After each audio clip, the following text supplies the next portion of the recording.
Tom Hardy, and like most of us, I have a love for Africa's magnificent animals.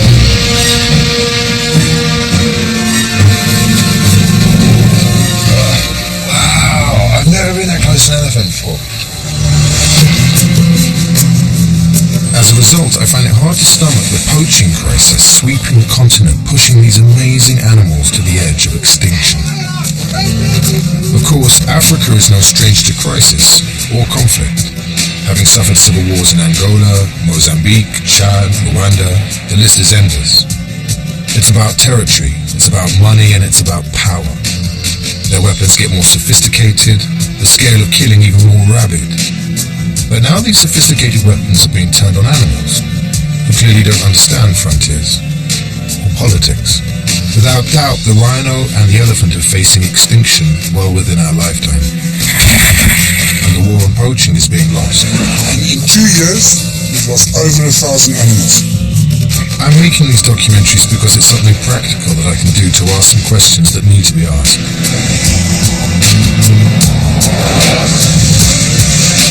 First off, I'm going to meet some of the people fighting the war on poaching and the animals they're trying to protect. My son thinks I'm single-handedly going to save the rhino. I'll find out what I can about why this is happening and what can be done to stop the killing. You're talking about incredibly dangerous people who are prepared to kill and die for this prize that they're after.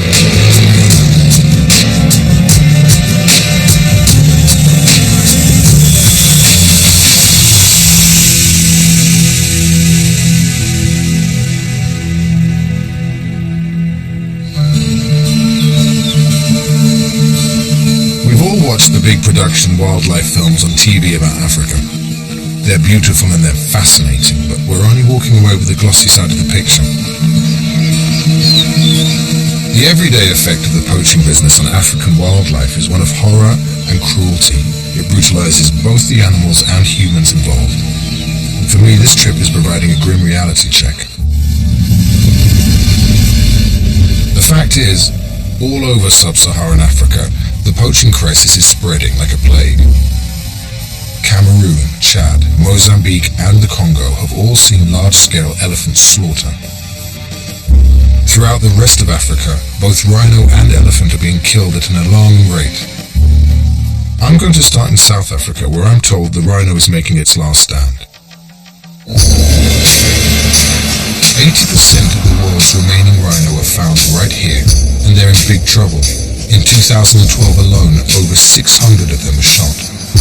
For 20 years, Miles Lapperman has been trying to redress the balance by breeding rhino on his 3,500-hectare estate. In November 2012, a team of poachers breached his security fences and shot 8 of his 22 animals. But I'll show you exactly what happened there.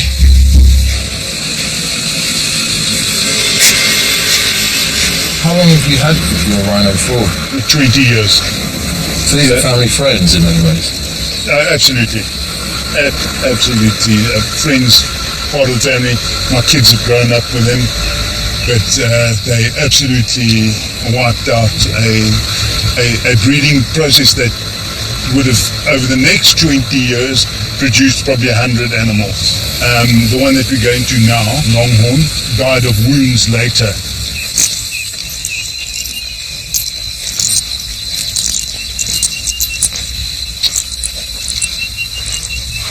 So she was wounded on the top end of the farm, towards the top end of the farm. Which is how far away? 4 or 5 kilometers away. And, it's quite strange that she came right down here and died here by the fence. She's trying to get to the lodge, you found. Well, maybe to safety, some kind of safety, trying to bring a calf to some kind of safety.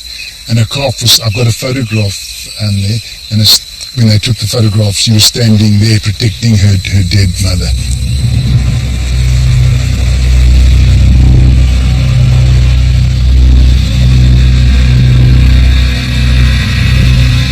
The poachers fatally wounded Miles's favorite animal, Longhorn, but nobody got rich. They failed to get her magnificent horn, so a waste of life by everybody's standards. See, you remember. remember her walking around. Absolutely, she's the epicenter of this farm. One of the most beautiful animals, rhino, in Africa. Such a huge, magnificent animal, weighing 2 tons, is killed for 5-6 kilograms of horn. The forensics cut off the horn, and those forensic guys, the one guy's done 57 rhino, and the other guy 350 rhino. And you can see in their faces that it still gets to them. Such a waste.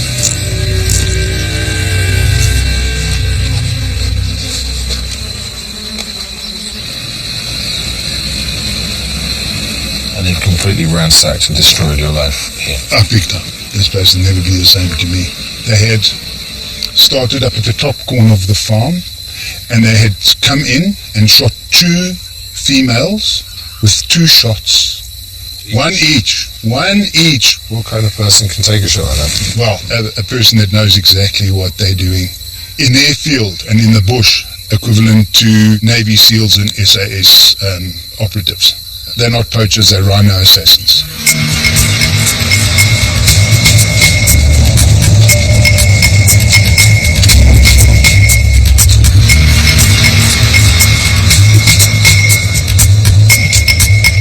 The poachers were well informed and knew there were still live animals on the land. They were persistent too, making several more attempts against Miles's remaining animals. Eventually, the soaring cost of protecting them gave him no choice. He had to remove the survivors off his land. So the 10 that we just removed from the farm last week, it's an evacuation.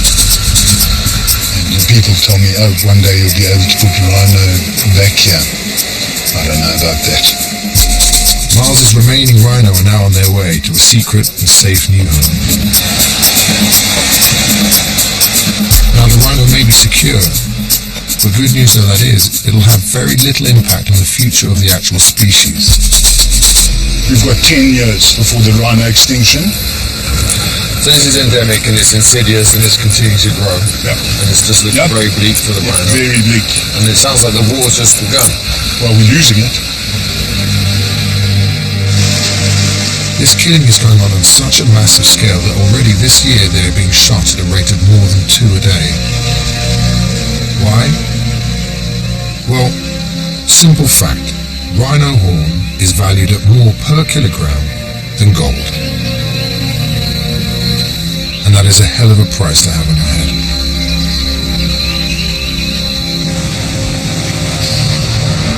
This is the enormous Kruger Park, where most of South Africa's rhino are to be found, and where the highest kill rate occurs. I've come to the outskirts of the park to meet Vincent Vargas. Vincent runs an anti-poaching company that provides protection for animals in private game reserves. This is now what we deal with on the ground. We're losing rhino in this country currently about 1.5 animals every day. Wow, in the country? Yeah, as we're talking, by the time you go to bed tonight, there'll be another scenario like this somewhere in the African bush. How much is this worth? In our area, they will offer the guys to do the deed to shoot 100,000 plus for 2 horns. That's £10,000. When the poacher comes in, you'll have one guy that does the shooting, that's got the hunting rifle. You might have another chap there that's there to cut and carry the horns, and your 3rd and 4th persons might be in possession of a military assault rifle. Which they will use to confront the guards. Vincent has 18 years experience in anti-poaching. He's grown his team from a handful of men to an outfit of 300, and he's not sure that that's enough. And I take a look at the kind of weapons that you're using to fight this. That was the weapons we were using before. That's a classic, that. That's Clint Eastwood. Single shot shotgun, very nice, very few working parts, but we've had to upgrade from that to an assault rifle. That's a significant amount of rounds. That's how big the rhino poaching problem's gone. I never believed as a civilian I would be in charge of 33 weapons like that. Sends a little shiver up your spine. It's a massive responsibility. Yeah. And, then you, like I say, you're training young guys to use these. There's only one purpose for this. Yeah, it's to kill people. And that's, as a human being, am I doing the right thing? We're a private company, eh? I mean, we're not the military, and we're running around with military assault rifles now. It's scary.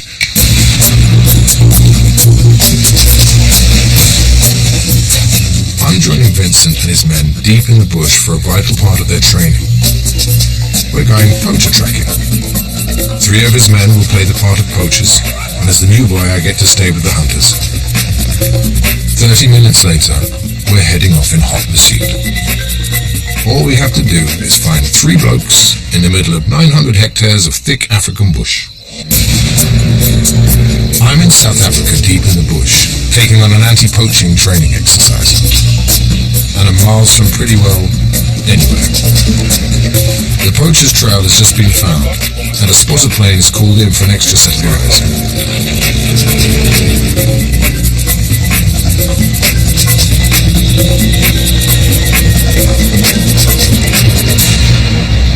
Vincent's men are all trained to follow tracks, or spoor as they call it. Where's your trail? I used to read about spoor in adventure stories, but now I'm staring at it for real. This is a spoor. There, there's another one there. You can see, look for the toe and the heel print. There, there's the easy one. This thing here, there's a heel shape here. He's pushed it in like that. So I would never even spot that. So how far away do you reckon these people are? Can you even tell now? Well, you can tell it's a fresh track. It's impossible to give it down to hours.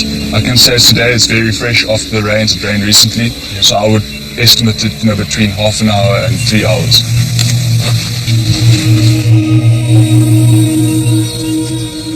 So do you know where these lads are? Did you set off the poachers? I set them in a general direction, but I don't know exactly. I know what direction they're going, but I don't know to exactly what point they're going to be at. Why we like to do it like this is the guys that are being chased, they actually get the feeling of what it's like to be a poacher. Because remember, when you're tracking the guys and you've got the aircraft up, you're trying to put pressure on your enemy so he makes mistakes. How much space have they got to cover? We've got on this probably about 900 hectares. Okay. 900 rugby fields. And they're not carrying any weight, so yeah, so just the rifle each. Yeah. Your rhino poachers are normally carrying very little. They've got their weapons and the bag to carry, they put the horns in, or the saw and the axe. So the poacher's always very, very light. See, surviving in the bush is about tenacity and experience, and this playing field is vast. And even then, they have to pay for the training that's going to put them in the firing line. All your poachers are 100%, they're super fit. Super fit? Yeah, and they're hard. They're much harder, used to much more hardship than what we are. Right. You know what I mean? We're pretty soft, we sleep in a bed at night. So catching people like this, you're going to be very lucky. However much they're put through their paces, Vincent's men are up against hardened soldiers, and it would take an army of thousands to patrol such an immense area properly.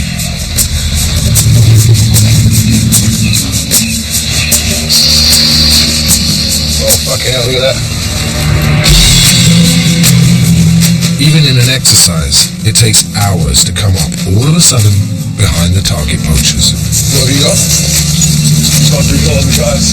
You got visual? How close? So now you're locked and loaded. You're going to have a little bit of a gun battle.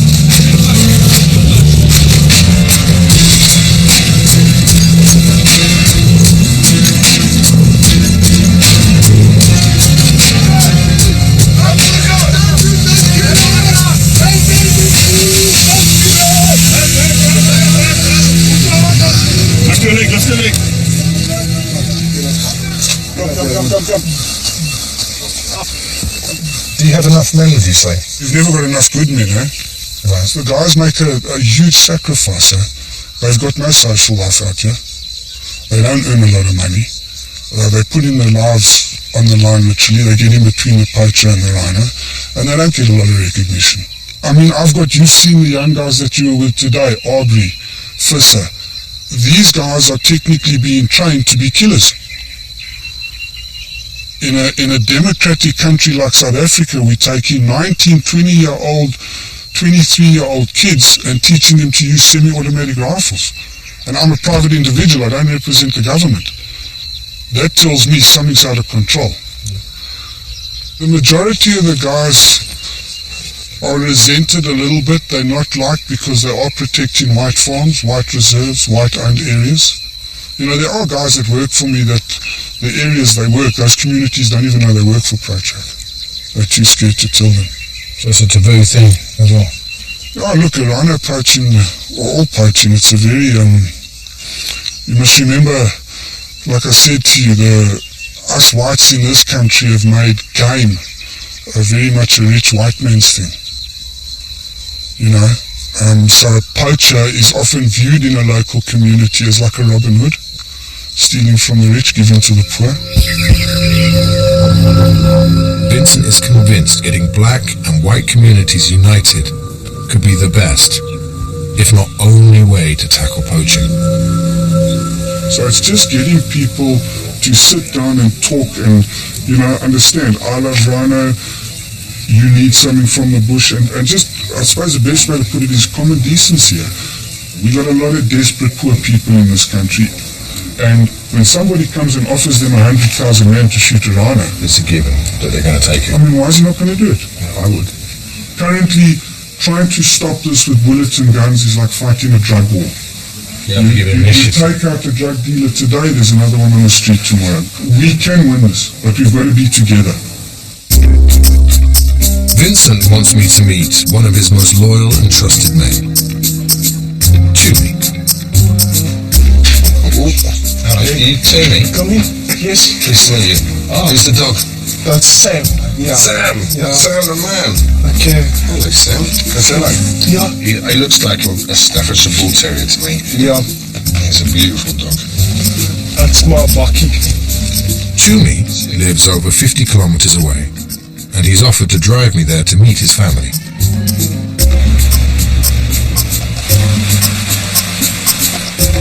Do you have to travel every day to headquarters, to HQ, before you go out on patrol, or do you meet the lads? No, what I do every day, actually I come on duty for 16 days, then I go home after every 16 days. So have you just done a 16-day stint now? Yeah, 16 days on duty, then 4 days home. But this is your speciality. This is what Anti-poaching, this is what you love. anti-poaching is my speciality. It's what I... Did you ever used to hunt as a kid? Yes, I used to go out to the bush and I was feeding my people with that. I will bring that and they will cook. Everyone will.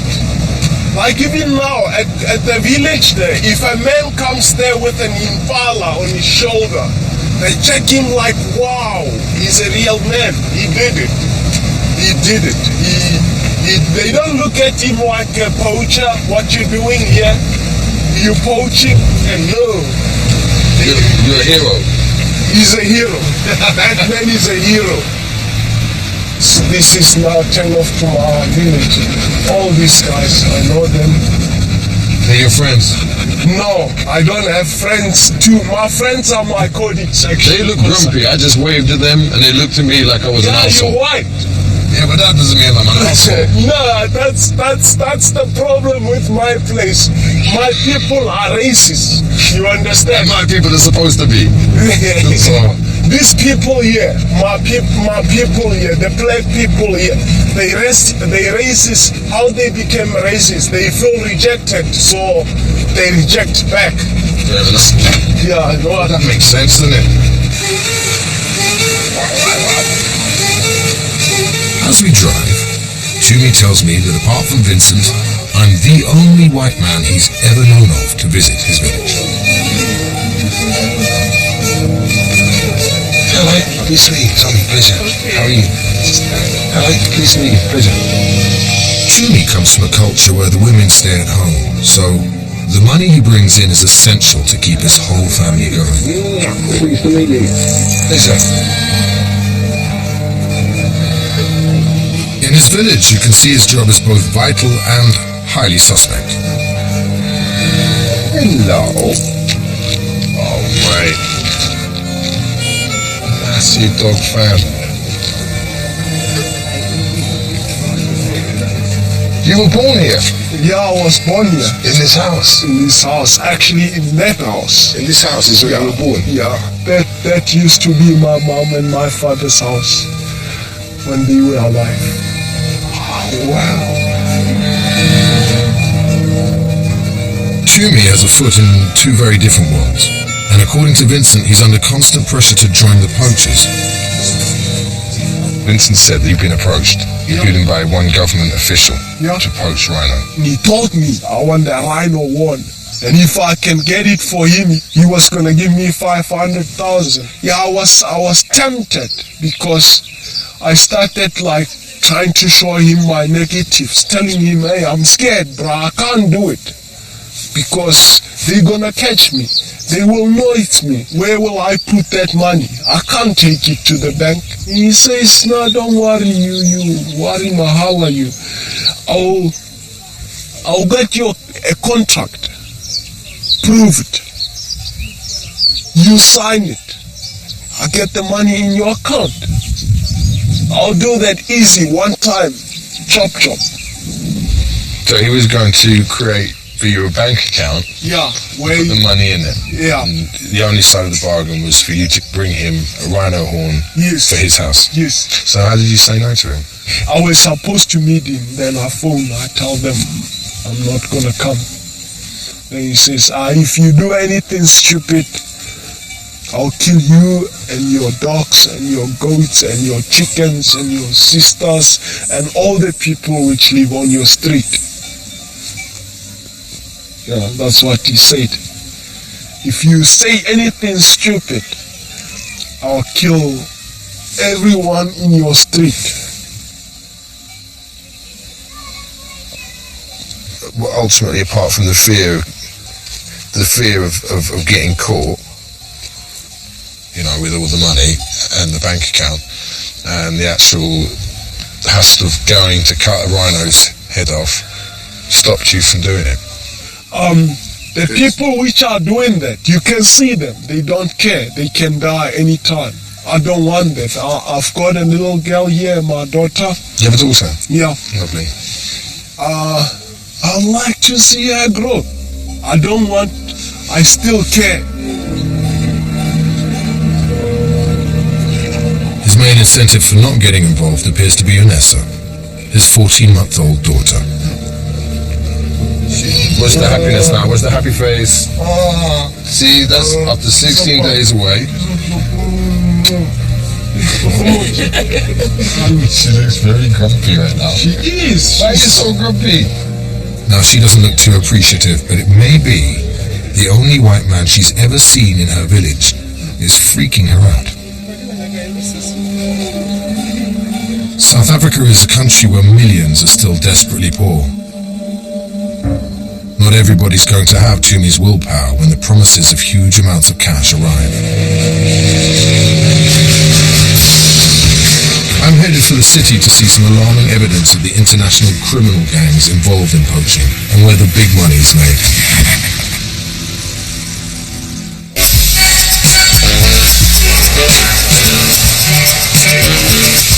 Johannesburg is a huge metropolis. It's home to nearly 4 million people and has a well-earned reputation for crime and violence.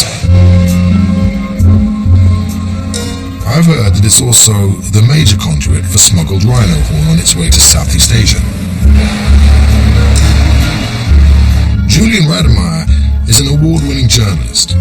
He spent the last 3 years immersed in the murky world of the rhino horn trade, and I've arranged a meeting with him. Suitably, hush-hush.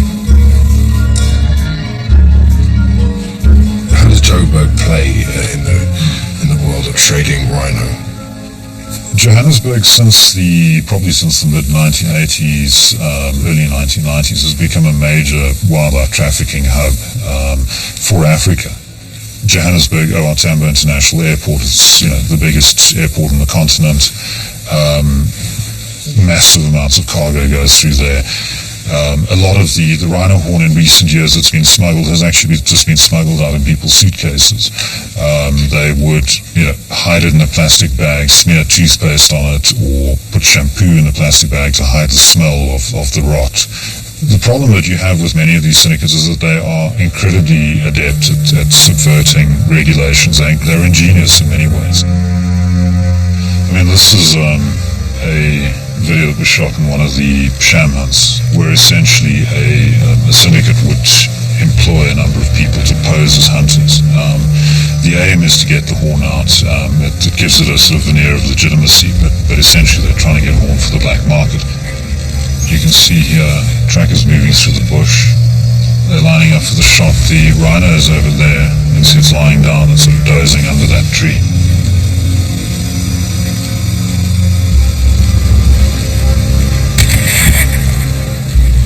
So that's the first shot. Incredibly poor shot. Rhino runs to the right and then across to the left. Another shot. There's nothing honourable about this at all.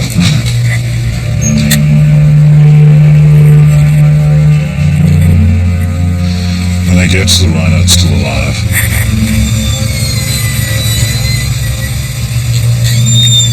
And the sound that you hear then when a rhino is shot, it's Squealing. it's that incredible cry that you don't assume that an animal of that size would make a high-pitched cry like that. Like a baby. Yeah. As Julian tells it, it's still possible to hunt and kill rhino legally in South Africa, but only if you're doing it as a trophy hunter with a permit. Oh, and if you're rich enough. The person who's fired the first shot is not the person who obtained the hunting permit. That's the guy who's meant to be the hunter. See, he's not carrying a rifle. The shooter identifies himself here because he's taken off the camera and he's holding up the GoPro. Gotcha. And he looks at himself. This syndicate used professional hunters for the kill, and later tried to sell the horn illegally on the black market. That leaves a nasty taste, doesn't it? That's what they're after. Horns, and as many horns as you can get for the black market. One syndicate I looked at in Thailand had a very extensive network. It's not just in South Africa. They're involved in Mozambique. They're involved in Togo. They're involved in smuggling all kinds of other wildlife, including rhino horn. So it's a very sophisticated, very business-like operation. These guys involved in smuggling weapons as well as drugs as well. Yeah, you've got many of them involved in smuggling drugs, pretty much anything they can make money out of. It's a commodity. It's there to be bought and sold. So are there any connections to slightly more subversive, towards terrorism or military might around in order to destabilize an African country? Well, if you look at the example of Somalia, you've seen Al-Shabaab using ivory to fund their operations. We've seen instances in Chad, for instance, where armed militiamen mowing down elephants. Wildlife trade is an incredibly lucrative business, and it's a great way to fund all of those activities. Right. Okay, so this is not just a question of like poaching and killing a couple of rhinos and hunting an individual rhino. These are on a mass scale. These are incredibly sophisticated, very well-run operations. You have, untouchable kingpins in places like Vietnam and Laos. You're talking about, incredibly dangerous people in some instances who are prepared to kill and die for this prize that they're after.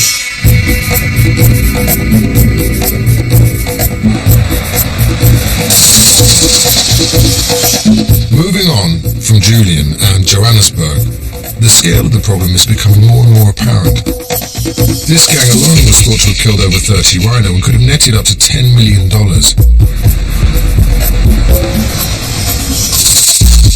This man is now doing 40 years behind bars, which might make you feel better if it weren't for the damage he's already caused.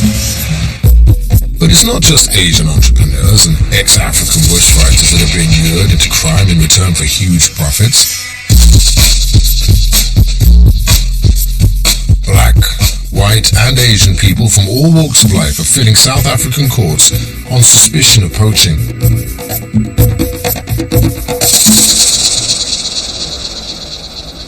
Rhino are getting hit on all fronts, and it's driven this man, John Hume, to a radical solution.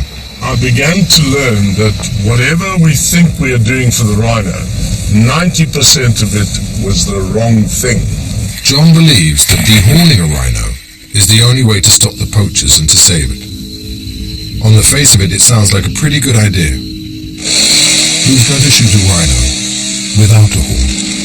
I dehorned my rhinos initially when I had 3 rhinos poached. So after 3 being poached, we dehorned all the rest of the rhinos. With 850, John is the largest rhino owner in the world, and he claims he is driven to repopulate the species. The last ambition in my life is to breed 200 rhinos per year. That is a very difficult task for a private individual to do. But the last 2 years I've already topped 100. It will take me probably another 4 to 5 years to get to my mark of 200 if I'm allowed to by the poachers.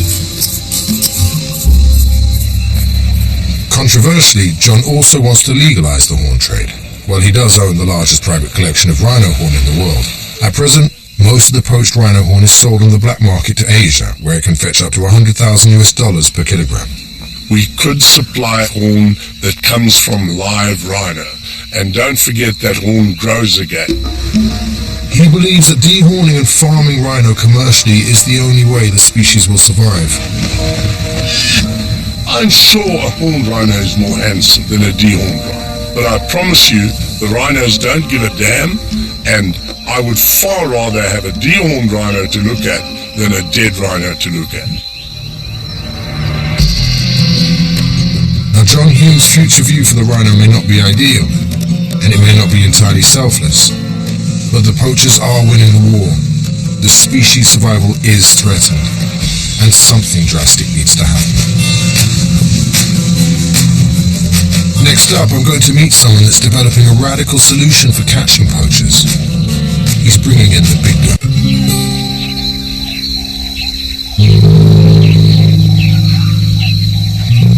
We all know, left to their own, the wild animals of Africa would quickly establish a balanced order of life, where predator and prey keep each other's numbers in check.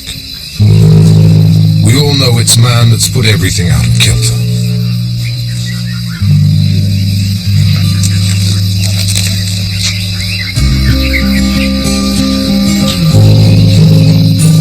But now Sean Hensman has turned things on their head again by changing the hunter into the hunted. He's training the planet's biggest land animal, the African elephant, to use its phenomenal sense of smell to track down poachers. So when you're tracking a poacher, let's say, how quickly can you track as fast as a man on foot? The nice thing with the elephant is they can do it over an extended period of time. When you get quite fatigued, these elephants are walking at 8 k's or 8 k's an hour, and that's their normal walk. And the human walks at about 5-6 k's an hour. If he's carrying tusks or something, he's going to be hindered even more. Right? And so you're able to catch up with him very, very quickly. So do you have a batch of a herd even? I have a herd. Of poaching, catching elephants. Yeah. And these are they? These are them. Okay, is it right to ship myself? Not yet. Okay. Jolly good. I'll We'll just change follow the place you. later. Let me introduce you to Shuru. This is our lead elephant, What's his name? Shuru. So right now, normally I wouldn't think this was a good idea. Yeah, you good. He's fine. Shuru, talk. Good boy. He's an absolute gem of an elephant. He'll do pretty much anything I ask of him. And, hugs and kisses. He's your friend. Yeah, he's an ox. I love him. So, you're welcome to come up and have a good feel. And How many years is it to an elephant year?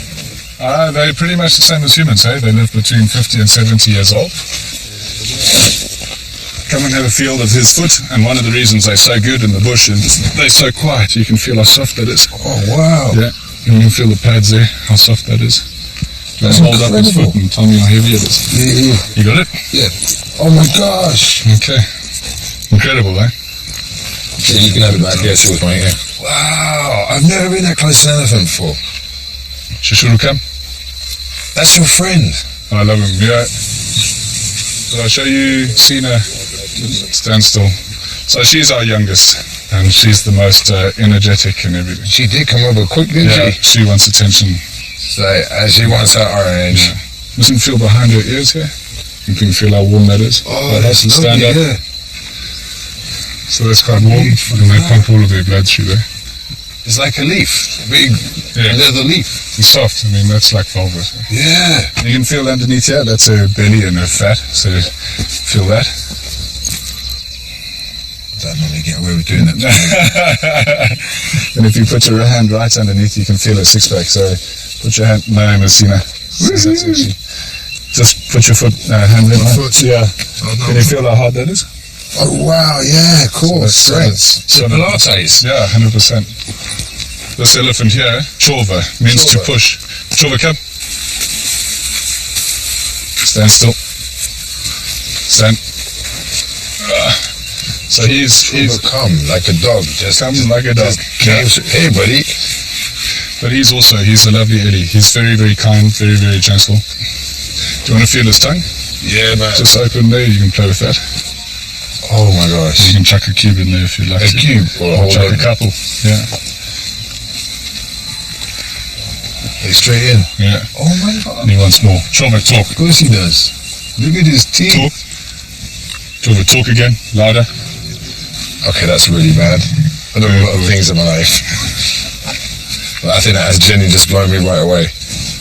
Yeah, he's a cool lady, this guy. No, but it's an elephant I'm standing next to. I've just fed an elephant. I've had a life-changing experience. Completely. I feel completely humbled by that. In a way that's just, I don't really know what's happened. They're special animals at the end of the day. And we're just learning about what they can do. There's So we scratched the surface, really, haven't we? Yeah, and it's only through being able to do this that we're learning about it. The specifics of the tracking a poacher seems quite befitting, actually, that which is being hunted, becomes the hunter. And I think that in the ivory irony of it, as it were, do you know what I mean? They should be allowed to have their day. In their small way, yes. And if we can do it, we obviously need to do what's best for the elephant and try and protect them and do the best. Even if we can just use them to patrol, they can get into areas that you can't get Land Rovers. They can get into areas you can't get boats and other things, and you can move. And they know the bush. Now, just to see how good these guys really are, Sean has set up a little test for them. Me. We're going to get you to walk off into the bush, chuck your shirt down, sit around in the bush as though you'd been hacking apart a rhino or something like that. Cool. So there's a lot of your scent, and then you can head off. We'll set the elephant onto you in about 10 minutes' time once you've started. Okay. If the elephant finds me, will it kick me in the pants? Well, do you want it to? We can always make a plan. They don't charge or anything, so once it's found me, you stop it, he'll won't just run walk up and up kick me and in the pants. They want an orange. Yeah. And do you want me to take an orange with me to make it a little bit easier? I really would love you to take an orange to give them a big reward once they've caught you. They deserve it. Good stuff. But anywhere you want to, chuck your shirt on. Put it down there, boy, so it's not obvious. We know what that is. Bush. Excellent. Now what? Because I don't know the neighbourhood. And so we're going to send you off for Sydney. I think Sydney. He'll take you around. He'll show you places, and you choose where you want to go, and he'll just make sure you're looked after. Sydney. Well, good luck, and the farm is yours. Enjoy. Sydney, I'm relying on your ability to be honest and really hide.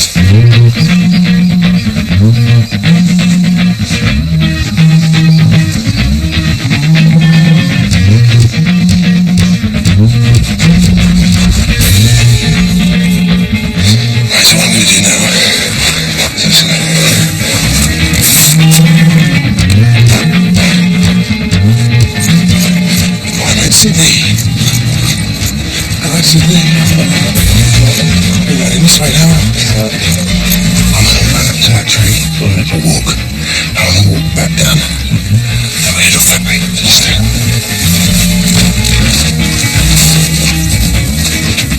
Right from the off, Sydney and I make it as hard as we can for the elephants. Or rather I do, and Sydney lags behind. Stop here. Stop here. Let's go back on the same line. We're enough in the zigzag.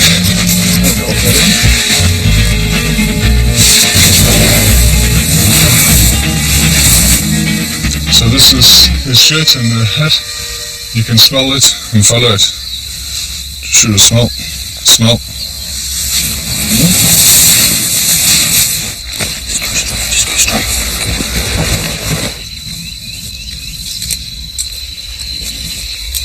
So Sydney thinks they will find us in 20 minutes' time. So 20 minutes from now. We're gonna get rolled by elephants, man.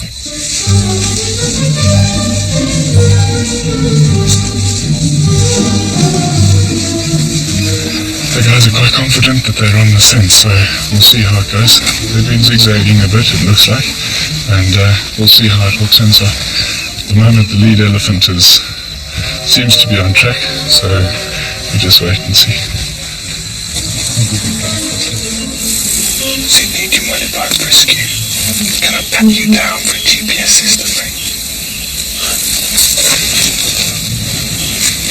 Just the oranges then, yeah? Poor old Sydney got manhandled by Shane.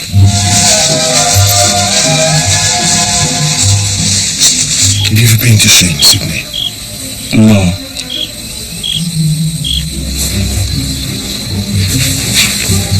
Six elephant have just disappeared there. If you have a clandestine style operation where you have 6 elephant or 3 elephant operating and nobody knows where they are, it's fantastic.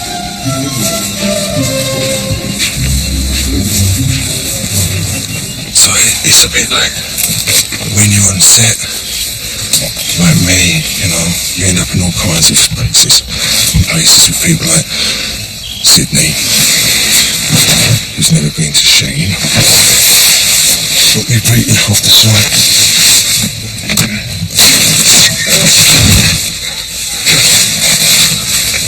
That's fucking rubbish.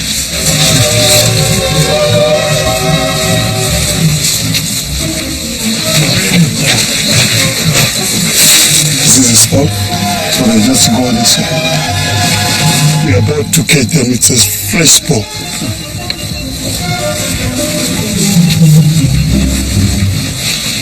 I'll do my Bear Grylls knitting survival kit with me. What would he do now?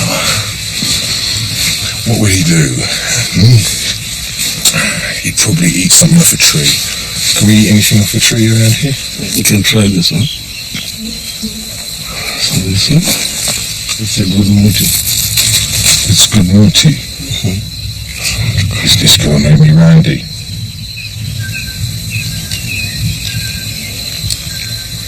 What's the spiritual properties of this? Of this, Yeah. it's good for the immune system. Yeah. Well, I'm feeling that. What's the bad side, Jim? What's the downside? What's the not good? Wow, it's 100% good, this one. Yeah. Well, Yeah, taste it. yeah, it tastes like tree, mate.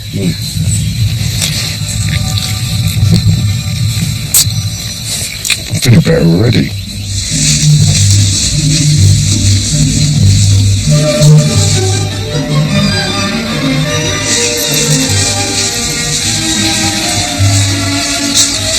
When they're lifting the trunk up, well, then you know. Let's see, you see, he's lifting his trunk now. 5 minutes will get him.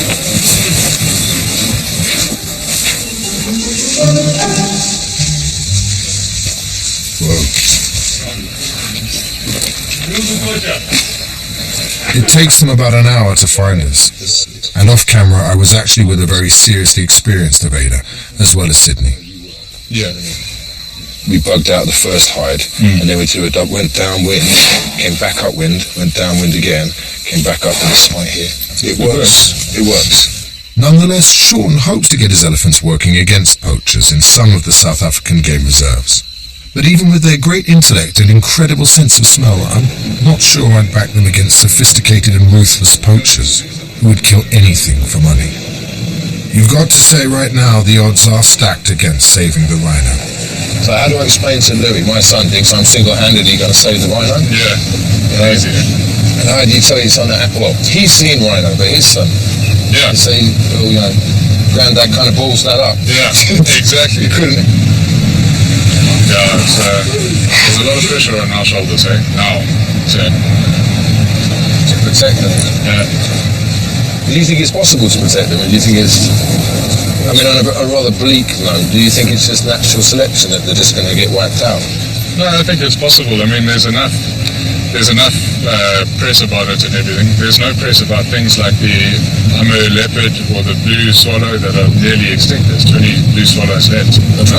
Yeah, nobody hears about them because really who gives about a blue swallow? Whereas one of Africa's big five, everybody focuses on that.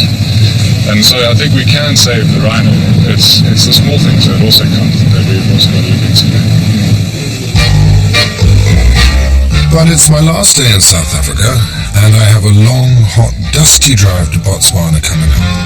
So I've just got enough time to strip down to my pants and go swimming with the elephants.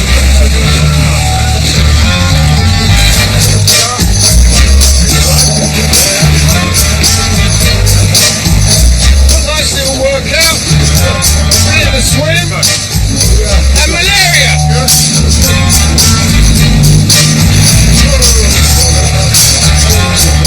Now that's what I call spiritual.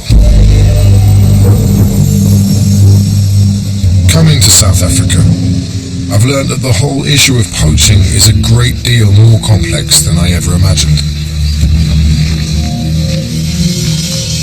This country has a legacy of racial and economic divides, and despite people's best efforts, rhino are dying. And at the moment, we are losing the war against poaching. Next time, I'm heading over the border to Botswana, the jewel in the crown of African wildlife conservation.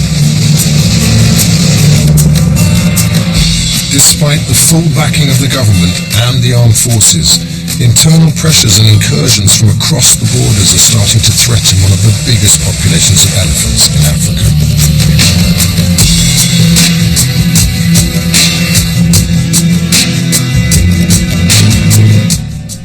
Poaching Wars with Tom Hardy continues next Thursday at 9. On ITV3 Next, Alison experiences a horrifying vision in a haunted home in Afterlife. And on ITV4, Steven Seagal is an innocent man released from prison straight into a gangland shootout in action-packed film A Dangerous Man. Next here